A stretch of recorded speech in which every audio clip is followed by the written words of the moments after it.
ನಮಸ್ತೆ, ನನ್ನ ಹೆಸರು ಸಂಗಮೇಶ್ ಶುಗಾರ್ ಸಿಡಿಎನ್ ಯೂಟ್ಯೂಬ್ ಚಾನೆಲ್ಗೆ ಸ್ವಾಗತ. ಬಂಧುಗಳೇ, ಇದುವರೆಗೆ ಯಾರು ನಮ್ಮ ಯೂಟ್ಯೂಬ್ ಚಾನೆಲ್ ಅನ್ನು ಸಬ್ಸ್ಕ್ರೈಬ್ ಮಾಡಿಲ್ಲ, ಸಬ್ಸ್ಕ್ರೈಬ್ ಮಾಡಿ, ಶೇರ್ ಮಾಡಿ ಅಂತ ಹೇಳ್ತಾ ಬನ್ನಿ ಇವತ್ತು ಮತ್ತೊಂದು ವಿಷಯದೊಂದಿಗೆ ನಿಮ್ಮ ಮುಂದೆ ಬಂದಿದ್ದೇನೆ. ಇವತ್ತಿನ ಮುಖ್ಯವಾದ ವಿಷಯ ಏನಪ್ಪಾ ಅಂತಂದ್ರೆ ಮಮತಾ ಕುಲಕರ್ಣಿ. ಸ್ನೇಹಿತರೆ, ನೀವೆಲ್ಲ ನೋಡಿರಬಹುದು, ಇತ್ತೀಚಿನ ದಿನಗಳಲ್ಲಿ ಅಂದ್ರೆ ಕಳೆದ ಒಂದು 3-4 ದಿನಗಳಿಂದ ಸಾಮಾಜಿಕ ಜಾಲತಾಣಗಳಲ್ಲಿ ಮತ್ತು ಮಾಧ್ಯಮಗಳಲ್ಲಿ ಅತಿ ಹೆಚ್ಚು ಸುದ್ದಿ ಆಗತಕ್ಕಂತ ಒಂದು ವಿಷಯ ಏನಪ್ಪಾ ಅಂತಂದ್ರೆ ಮಮತಾ ಕುಲಕರ್ಣಿಯ ಬಗ್ಗೆ. ಹಾಗಾದ್ರೆ ಬನ್ನಿ, ಈ ಮಮತಾ ಕುಲಕರ್ಣಿ ಯಾರು, ಇವರ ಹಿನ್ನೆಲೆ ಏನು, ಒಂದು ಸಂಪೂರ್ಣವಾದ ಚಿತ್ರಣವನ್ನು ಕೊಡುವಂತ ಪ್ರಯತ್ನ ನಾನು ಮಾಡ್ತೇನೆ. ಮಮತಾ ಕುಲಕರ್ಣಿ ಅವರು 1990ರ ದಶಕದಲ್ಲಿ ಹಾಲಿವುಡ್ನ ಚಿತ್ರರಂಗದ ಅತ್ಯಂತ ಜನಪ್ರಿಯ ನಟಿಯರಲ್ಲಿ ಒಬ್ಬರಾಗಿದ್ದರು. ಅವರು ತಮ್ಮ ಸೌಂದರ್ಯದ ಅಸಾಧಾರಣ ನಟನಾ ಕೌಶಲ್ಯದ ಮೂಲಕ ಅವರ ವಿಭಿನ್ನ ಪಾತ್ರಗಳಿಂದ ಚಿತ್ರರಂಗದಲ್ಲಿ ತಮ್ಮದೇ ಆದಂತಹ ಛಾಪನ್ನ ಗುರುತನ್ನ ಗಳಿಸಿದ್ದರು. ಇನ್ನು ಕುಟುಂಬದ ಹಿನ್ನೆಲೆಯನ್ನು ನೋಡುವುದಾದ್ರೆ, ಮಮತಾ ಕುಲಕರ್ಣಿ ಅವರು 1972ರ ಮೇ 20ರಂದು ಮಹಾರಾಷ್ಟ್ರದ ಮುಂಬೈನಲ್ಲಿ ಜನಿಸುತ್ತಾರೆ. ಅವರು ಹಿಂದೂ ಕುಟುಂಬದಲ್ಲಿ ಜನಿಸಿ ಒಂದು ಸರಳ ಮಧ್ಯಮ ವರ್ಗದ ಪರಿಸರದಲ್ಲಿ ಬೆಳೆದರೂ ತಮ್ಮ ಬಾಲ್ಯದ ದಿನಗಳಲ್ಲಿ ಅವರು ಸಹಜವಾಗಿ ಚುರುಕು ಸ್ವಭಾವದ ಬಾಲಿಕೆಯಾಗಿರುತ್ತಾರೆ. ಯಾಕಂತಂದ್ರೆ ಎಲ್ಲರಿಗೂ ಇರುವ ಹಾಗೆ ಇವರು ಕೂಡ ಚುರುಕು ಸ್ವಭಾವದ ಬಾಲಿಕೆಯಾಗಿ ಆಟ ಪಾಠ ಸಂಗೀತ ವಿವಿಧ ಕಾರ್ಯಕ್ರಮಗಳಲ್ಲಿ ವಿವಿಧ ವಿಭಾಗಗಳಲ್ಲಿ ಕೂಡ ತಮ್ಮನ್ನೇ ತಾವು ತೊಡಗಿಸಿಕೊಳ್ಳುತ್ತಾ ಕುಟುಂಬದವರಿಂದ ಪ್ರೇರಣೆ ಪಡೆದು ಚಿತ್ರರಂಗದಲ್ಲಿ ಪ್ರವೇಶ ಮಾಡುತ್ತಾರೆ.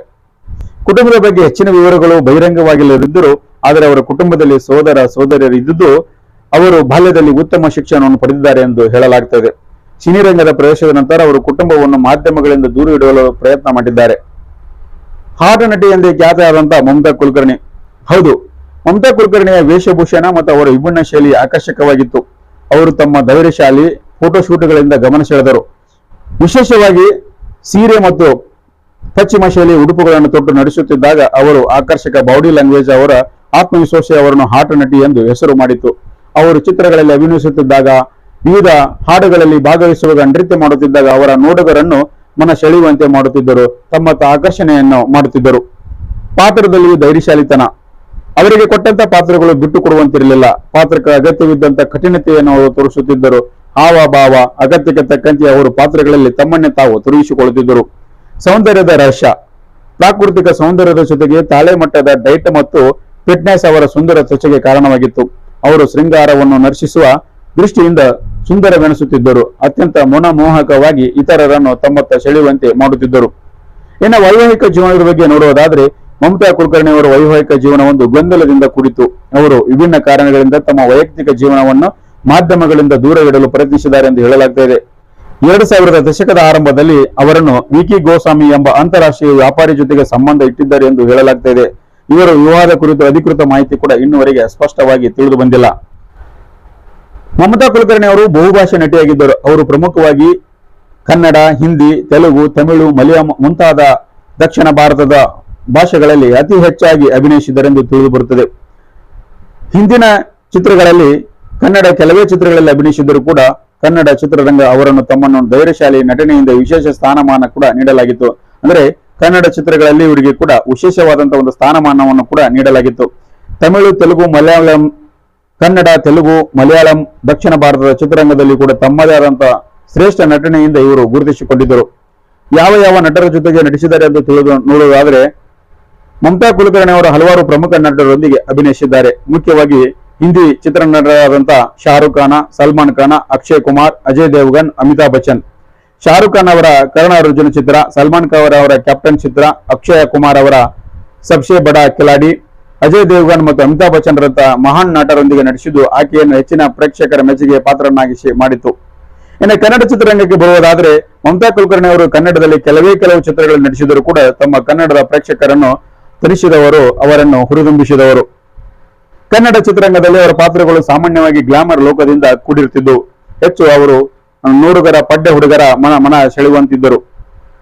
ವಿಷ್ಣುವರ್ಧನ್ ಹಾಗೂ ಶಾರುಖ್ ಖಾನ್ ಅವರು ನಟಿಸಿದಂತಹ ವಿಷ್ಣು ವಿಜಯ ಚಿತ್ರದಲ್ಲಿ ಬಹಳಷ್ಟು ಪ್ರಮುಖ ಪಾತ್ರ ವಹಿಸಿ ಪಾತ್ರದ ಮೆಚ್ಚುಗೆಯನ್ನು ಗಳಿಸಿಕೊಂಡಿದ್ದರು.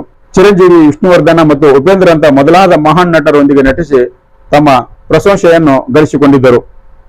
ಇನ್ನು ಇವರಿಗೆ ಆಗಿನ ಕಾಲದಲ್ಲಿ ಬರುತ್ತಿರತಕ್ಕಂತಹ ಸಂಬಳದ ಬಗ್ಗೆ ನೋಡುವುದಾದರೆ, 90ರ ದಶಕದಲ್ಲಿ ಮಮತಾ ಕುಲಕರ್ಣಿ ಅವರು ಚಿತ್ರಕ್ಕೋಸ್ಕರ ಸುಮಾರು 20ರಿಂದ 50 ಲಕ್ಷದವರೆಗೆ ಸಂಬಳ ಪಡೆಯುತ್ತಿದ್ದಾರೆ ಎಂದು ಹೇಳಲಾಗ್ತಾ ಇದೆ.